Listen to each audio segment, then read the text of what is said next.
की बड़ी खबर राजधानी पटना से सामने आ रही है, जहां बांकीपुर उपचुनाव से जुड़ी ये बड़ी खबर है। अभिषेक बंटी ने नामांकन वापस ले लिया है। बीजेपी उम्मीदवार है अभिषेक बंटी। बता दें, प्रदेश अध्यक्ष संजय सरावगी को उन्होंने पत्र लिखा है। पारिवारिक कारणों का हवाला देते हुए उन्होंने ये पत्र संजय सरावगी को सौंपी है। बीजेपी के दूसरे उम्मीदवार की खोज अब शुरू हो चुकी है। तो बांकीपुर उपचुनाव को लेकर ये बड़ी खबर हम आपको दिखा रहे हैं, जहां बांकीपुर उपचुनाव से बीजेपी के कैंडिडेट अभिषेक बंटी ने अपना नामांकन वापस ले लिया है। बीजेपी उम्मीदवार है। आपको बता दें कि प्रदेश अध्यक्ष संजय सरावगी को उन्होंने पत्र लिखा, पारिवारिक कारणों का हवाला दिया।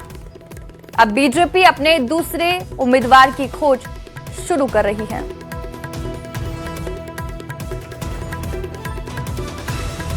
तो बड़ी खबर हम आपको दिखा रहे इस वक्त की पटना से, और देखिए सबकी नजर बांकीपुर उपचुनाव पर टिकी हुई है। और इसी बीच ये बड़ी खबर सामने आई है, जहां पर बीजेपी की तरफ से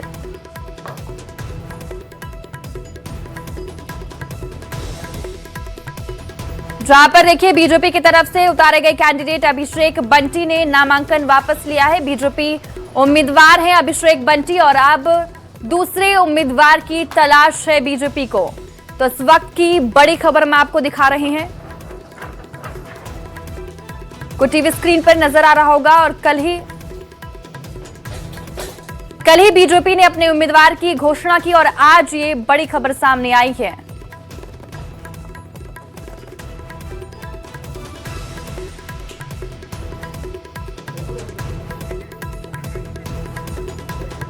कल अभिषेक बंटी ने बीजेपी की तरफ से अपना नामांकन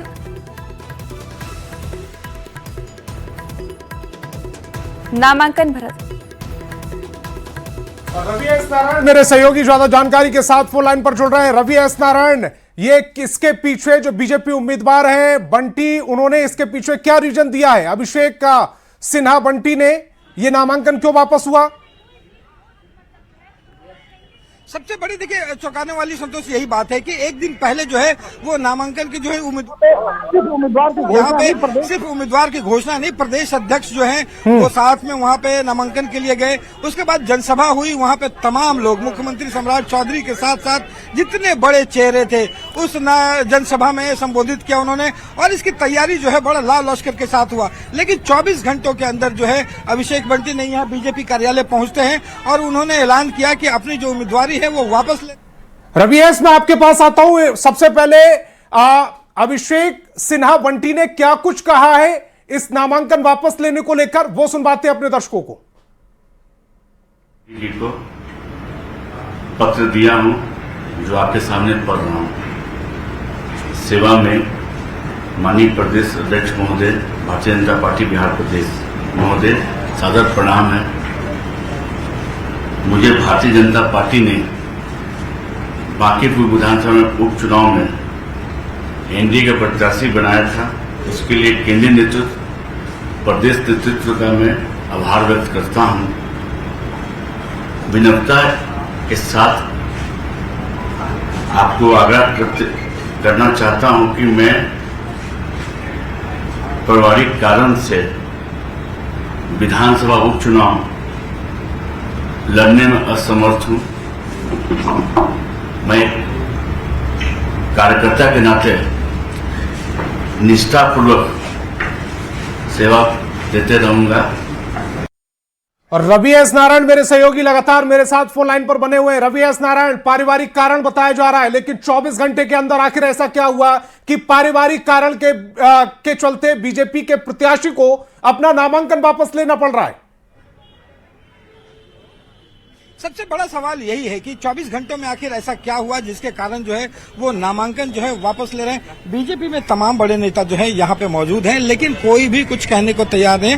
उनका कहना है कि अभिषेक बंटी ने खुद से अपनी बातें रखी है। उनका कहना है कि पारिवारिक कारण के कारण जो है वो उन्होंने खुद ही फैसला लिया है। लेकिन सबसे बड़ा सवाल यही है कि ये बांकीपुर का जो उपचुनाव है, बांकीपुर सीट जो है वो छोटा मोटा सीट नहीं है, ये राष्ट्रीय अध्यक्ष नितिन नवीन। लेकिन रवि, ये जो प्रेस कॉन्फ्रेंस हुई है इससे है पहले क्या वो- बीजेपी के किसी भी नेता से इसको लेकर बातचीत नहीं हुई? देखिए, इससे पहले जो इसकी कहीं से भी कोई चर्चा जो नहीं थी। आज सुबह तक जो है लगातार बैठकें चली थी, प्रचार चल रहा था, और उसके बाद जो है अभिषेक बंटी यहाँ बीजेपी कार्यालय में पहुंचते हैं और अचानक मीडिया को खबर दी जाती है कि इमरजेंसी जो है यहाँ पे एक पीसी बुलाई गई है। हालांकि वो पीसी जो है वो 2 मिनट चलता है, जिसमें अभिषेक बंटी सामने आते हैं और सिर्फ ये बात कहते हैं कि पारिवारिक कारणों से अपनी उम्मीदवारी जो है वो वापस ले रहे हैं। हालांकि पार्टी में बने रहेंगे और पार्टी का काम करते रहेंगे। अब देखना होगा कि बीजेपी जो है उसका क्या जवाब देती है, और खासकर अब नए चेहरे जो हैं उसकी तलाश जो है वो अब शुरू हो जाएगी। और माना जा रहा है कि एक नया उम्मीदवार जो है बीजेपी अब इस बांकीपुर उपसभा चुनाव में देगी। जी, दिक्कत यहां पर खड़ी हो रही है रवि एस नारायण, क्योंकि 13 तारीख नामांकन की आखिरी डेट है, आज 10 तारीख है और आज का दिन निकल गया। 11, 12, 13 3 दिन बचते हैं, उसमें आपको चेहरा ढूंढना है, नामांकन फाइल करना है, और उसके बाद ये भी अब दर्शकों तक, अपने जो मतदाता हैं उन तक ये क्लियर करना पड़ेगा कि ये नामांकन क्यों वापस हुआ है। सबसे बड़ा चैलेंज देखिए यही है कि एक नामांकन जो है वो एक पार्टी की तरफ से यहाँ पे घोषणा की गई, और जिस उम्मीदवार की घोषणा की गई और उसमें एक बड़ी बातें सामने निकल के आई कि एक युवा चेहरा है, एक मंडल कार्यकर्ता, मंडल स्तर पर जो काम करने वाला एक युवा चेहरा है, उसे पार्टी में जगह दी गई है। और बीजेपी हमेशा इसके लिए जानी जाती है कि अपने कार्यकर्ताओं को, छोटे कार्यकर्ताओं को जो रवि एस नारायण, मैं आपको माफी के साथ तो रोकना चाहता हूं। हमारे ब्यूरो चीफ दिवाकर तिवारी जी हमारे साथ फोन लाइन पर जुड़ रहे हैं। दिवाकर तिवारी जी, ये बीजेपी के लिए कितना बड़ा झटका, या ये एक तरह से सेल्फ गोल नहीं हो गया? पहले आपने उम्मीदवारी तय की, नामांकन दाखिल कर दिया, मुख्यमंत्री उस नामांकन में पहुंचते हैं, उसके बाद ये नामांकन क्यों किया गया, बीजेपी का कितना पुराना कार्यकर्ता है, कैसे कार्यकर्ता को बीजेपी ने आगे बढ़ाया, ये तमाम बातें कही गई, और उसके 24 घंटे बाद अचानक से ये खबर आ रही है कि नामांकन वापस ले लिया गया है, बीजेपी फिर नया चेहरा ढूंढने की कोशिशें करेगी। देखिए, बीजेपी जब भी कोई चुनाव लड़ती है तो उसे काफी गंभीरता से लड़ती है, और आज जब एनडीए की बैठक हुई और उसके बाद ये प्रेस कॉन्फ्रेंस रखा गया था, और उम्मीदवार जिन्होंने नॉमिनेशन किया था और अब उम्मीदवार नहीं रह गए वो ऑफिशियली, तो उन्होंने सीधे तौर पे ये कहा, एक लाइन में उन्होंने अपनी बात खत्म कर दी कि पारिवारिक कारणों से वो अपना नॉमिनेशन वापस ले रहे हैं। हालांकि 2 दिनों का वक्त रह गया है, बीजेपी ने कुछ खास रणनीति की वजह से उम्मीदवारी वापस कराई है, और अब बीजेपी की तलाश होगी कि 2 दिनों का जो वक्त रह गया है नॉमिनेशन का, 13 तारीख आखिरी तारीख है नॉमिनेशन करने की, तो ऐसे में कोई मजबूत उम्मीदवार जो है मैदान में खड़ा करे, क्योंकि आप देखिए कि प्रशांत किशोर सामने हैं, आरजेडी ने भी अपना उम्मीदवार खड़ा किया है, और सामाजिक समीकरणों को ध्यान में रखते हुए आरजेडी ने भी अपना उम्मीदवार खड़ा किया है। तो ऐसे में बीजेपी की कोई खास रणनीति है कि उन्होंने पहले नॉमिनेशन अभिषेक बंटी का कराया, और अब अभिषेक बंटी ने अपने नाम वापस ले लिए हैं। अब 2 दिनों में बीजेपी पर अब सबकी नजर होगी कि बीजेपी अब कौन सा उम्मीदवार जो है बांकीपुर के मैदान में खड़ा करना चाहती है, क्योंकि ये लेकिन दिवाकर जी, अब बीजेपी को ये दर्शकों तक बताना, समझाना और उनको ये क्लियर करना पड़ेगा कि पहले वो अभिषेक सिन्हा बंटी को आगे करते हैं, और बीजेपी का जमीनी कार्यकर्ता बताते हुए उन्हें आगे करते हैं, वो फेस आगे जाता है। 24 घंटे के अंदर उनका नामांकन वापस होना और ये दलील देना कि पारिवारिक कारणों की वजह से नामांकन वापस हो रहा है, इसको लेकर अब दर्शकों के बीच में कौतूहल का विषय नहीं बनेगा? देखिए, जैसे जैसे चुनाव प्रचार आगे बढ़ेगा, नॉमिनेशन नए उम्मीदवार का होगा, और ये बातें जरूर आएगी, और इस बातों का जवाब, इन सवालों का जवाब किस तरीके से देना है, बीजेपी भी उस पर वर्कआउट कर रही होगी। लेकिन उम्मीदवार का नाम वापस लेना, नामांकन वापस लेना एक बहुत बड़ी खबर है, क्योंकि इस सीट को, जो राष्ट्रीय अध्यक्ष की खाली हुई सीट है, राष्ट्रीय अध्यक्ष नितिन नवीन जब राज्यसभा के लिए चुने गए तो ये सीट खाली हुई और बाई इलेक्शन की घोषणा हुई, और बीजेपी ने एक उम्मीदवार ऐसा लाया जिसे कहा गया कि वो महानगर की पॉलिटिक्स करते रहे हैं, पटना में वो 27 सालों से सक्रिय रहे हैं, संगठन के काम करते रहे हैं, युवा हैं। माफी के साथ मैं आपको रोकना चाहता हूं दिवाकर तिवारी जी, ये एक्सक्लूसिव तस्वीरें इस समय न्यूज़ 18 बिहार झारखंड पर चल रही हैं, ये जो नामांकन वापस लिया गया, और ये संजय सरावगी एक तरफ आपको दिखेंगे, बिहार के बीजेपी प्रदेश अध्यक्ष हैं, दूसरी तरफ अभिषेक सिन्हा बंटी, जिनके चेहरे पर चुनाव लड़ने की तैयारी चल रही थी। नामांकन हो चुका था 24 घंटे पहले,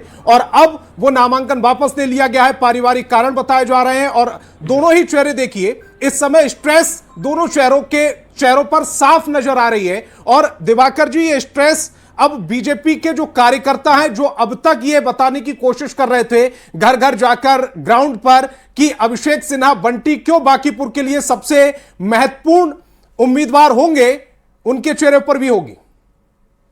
बीजेपी ने उम्मीदवार का नाम वापस लिया है, जो उम्मीदवार घोषित किए गए थे उन्होंने नामांकन वापस लिया है। तो ऐसे में ये जरूर बड़ी खबर है, और जो समर्थक हैं, जो काडर है, जो वोट बैंक है, उसमें कंफ्यूजन जाने की स्थिति है। तो ऐसे में बीजेपी की क्या खास रणनीति है? बीजेपी ने किसी रणनीति के तहत ही अभिषेक कुमार का नाम वापस लिया, उन्होंने नामांकन वापस लिया, और अब 2 दिनों का वक्त रह गया है। लेकिन फिलहाल बीजेपी के लिए और उनके समर्थकों के लिए जरूर चिंता का सबब है कि आखिर किन परिस्थितियों में उम्मीदवार का नामांकन वापस लिया गया। एक लाइन जो उन्होंने बताया है कि पारिवारिक कारणों से उन्होंने नामांकन वापस लिया है, या मूल वजह कुछ और है। जैसे जैसे वक्त गुजरता जाएगा वैसे वैसे तस्वीर साफ होती जाएगी। फिलहाल जो है एक लाइन में ही उन्होंने बोला है कि पारिवारिक कारणों से, पारिवारिक वजहों से वो नामांकन वापस ले रहे हैं। और बीजेपी इस चुनाव को काफी महत्वपूर्ण मानकर चल रही है, काफी गंभीरता से चुनाव लड़ने की कवायद है। और आज एनडीए की बैठक हुई है, एनडीए के सभी दल वहां उपस्थित थे, एनडीए के सभी वरिष्ठ नेता उपस्थित थे। तो ऐसे में क्या कुछ बात हुई है अंदर खाने में, और क्या फीडबैक लिया गया है प्रदेश नेतृत्व के द्वारा, टॉप लीडरशिप से क्या संदेश आया है, और चुनाव को किस तरीके से लड़ना होगा, इस बात को लेकर जब पार्टी के वरिष्ठ नेताओं ने मन बनाया होगा, तो उसी रणनीति के तहत अभिषेक बंटी का नामांकन वापस लिया गया है। अब देखने वाली बात होगी कि जैसे जैसे वक्त गुजरेगा। बहुत शुक्रिया तमाम जानकारी के लिए दिवाकर जी। लेकिन अब रुख करेंगे रवीश नारायण का, क्योंकि वो भी हमारे साथ लगातार जुड़े हुए हैं। रवि, क्या हुआ आज ऐसा एनडीए की मीटिंग में कि अभिषेक बंटी को अपना नामांकन वापस लेना पड़ा? देखिए, एनडीए की जो बैठक हुई, उस बैठक में अभिषेक बंटी को लेकर के कहीं कोई बातचीत नहीं हुई, और ना ही इस पर कोई चर्चा हुई है। वहां पे तमाम जो जिला अध्यक्ष थे और तमाम जो बड़े नेता हैं सभी दलों के, वहां पर विकास की और 100 दिन के कामों की जो चर्चाएं हैं वो हुई। लेकिन इतना तय है कि इस पूरे घटनाक्रम जो घटा है 24 घंटे के अंदर, वो पार्टी आला कमान को इससे जरूर पता है, और उसके रणनीति के तहत ही जो बातचीत हुई होगी उसके बाद ही ये फैसले लिए गए होंगे। क्योंकि देखिए, बीजेपी में ऐसे शायद याद करना मुश्किल है कि बीजेपी अपना उम्मीदवार देने के बाद वापस लेते हैं, और उम्मीदवारी जो है वो उम्मीदवार अपना नामांकन वापस लेता है। निश्चित रूप से हालांकि यहाँ पे अभिषेक बंटी उसको पारिवारिक कारण बता रहे हैं, और माना जा रहा है कि आने वाले कुछ वक्त में जैसे जैसे वक्त गुजरेगा तमाम चीजें जो है वो सामने जरूर आएंगे। लेकिन इतना तय है कि यहाँ पे अब जाकर के बीजेपी जो है एक नए चेहरे की तलाश करेगी, और चूंकि बांकीपुर की सीट जो है वो बड़ा रोचक जो है वो मुकाबला बन गया है। और देखिए, जब उम्मीदवार सोशल मीडिया पर